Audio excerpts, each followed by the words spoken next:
Okay guys, I went online and checked this thing out. Took the serial number, or the model number, which is over here, plus the model number off the actual engine down over here.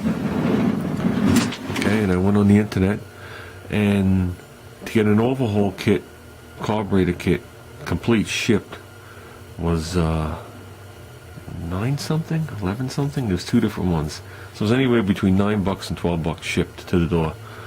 Or for this particular model, you get a brand new carburetor for $26 shipped to the door. So I'm going to think about that for a day or so. Definitely confirm the numbers, make sure I read them all right. But I might go with the new carburetor only for one reason, just so I have parts for it to come to the carburetor, that's all. Because for double the price I get a complete carburetor. This will give me another house. It gives me another complete carburetor that works, that just needs the seat. So, and as far as I know, the bowl is good. Plus also for $1.97 they sell the shut-off valves from the same people, so the shipping would be included. So I want to get a shut-off valve for this one. I got to get a pair of shut-off valves for the Arco bike. I want to get a shut-off valve for the Keystone. I want to get a shut-off valve for my father-in-law, because I want to get a shut-off valve for my big snowblower. Because every once in a while, I got that thing. This will be my 20th winter with that thing. I got that thing when it was 2 years old. This will be my 20th winter with it. And every once in a while, out of the blue, that float will stick, and I'll lose all the gas onto the floor. So that's why I'm surprised. I'll put a shut-off valve on here and change the gas line now that I pinched it. So I think that's the way we're going to go. I see nothing wrong with the machine. I don't know if anybody realizes as the video is going along, I did wipe it down, got all the cobwebs out of it, and I blew the sand out of it. Like I said, this is a $0 investment. Everything works. I don't see anything that's ready to fail. The belt is mint. The engine didn't have any strange noises when it ran. To dump $26 into this, I think, is like a no-brainer. This machine is at least $400. What year it is, I'm not 100% sure yet. So, nor do I really, it doesn't matter to me what year it is. So, I think this could be a nice unit. So, like I said to the family, I said, now there's one for Papa Bear, Baby Bear, and Mama Bear. Unless they all break at the same time. If you remember last year, the big one and my son's broke within a half hour of each other. He took a huge chunk of road ice that was on the back of a car and tried to put it in there accidentally, and it snapped the belt off, and I didn't have a spare belt, so he was down. And mine, something happened and I smoked my auger belt, so we were able to get mine up and going. But his, I had a special order to rebelt, if you remember, and I found a place that sold the belts for $4 a piece, and I bought a pair of them and put it on there. So with that, I'll probably match this belt, and maybe I'll order a pair of belts for this thing, and I'll get myself an extra belt for his. His is a little workhorse. I mean, it's small, I'm not gonna kid you, but his has the rubber flappers, and it squeegees the driver right down to the asphalt, so when the sun comes out, it melts. So his is great. Anything anybody else could do to help move snow just means I have to move less snow, and that's good enough for me. So, like I said, this was a $0 investment. His was a $15 investment. Needed a carburetor gasket. The big one I got 20 years ago for $100. So, and the big one's about that tall, and it's 34 inches wide. So, speaking of that, now that we have to put this light on. It broke off the last time I used it. It hooked something,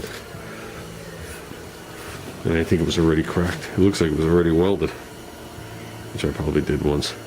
It probably cracked and I threw a spot on it. But this thing still works, and it definitely makes a difference when you're out there. So we're just going to have to give this a quick grind on both sides and give it a quick little MIG on there. I'll have lights again.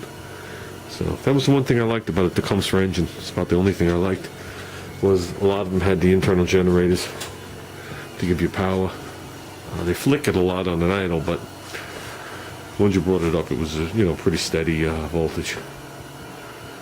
So what is it? It's Friday night, guys. It's said 9:30 on there for 2 days. I'm not really sure what time it is. I have to check my thing. It's 8:30, and I have to contact you, Dave, Udizzy. See if we can make the arrangements for this Sunday. I got to confirm everything here, so I'll contact you. I guess tomorrow, and let you know. And if everything goes well, I'm going to try and leave my house here at 8 o'clock in the morning. You're about a 3-hour drive, so you're looking at lunchtime. That should be pretty exciting. That should be pretty exciting to go up there and to see Dave and Tina again, the maid. And I could take a look at that whatchamacallit, go-kart that he's building. I think the reason there's 2 plates on there is I haven't seen the whole thing, but it looks like they put this plate over here, and maybe somewhere they put a jack shaft on there, because that plate in the middle is in a very odd spot without a live axle. I mean, you're feet away from the sprocket. The one on the other side, I was really surprised you couldn't get it to line up with the sprocket, because that looks like the original setup, like my son's other go-kart would have.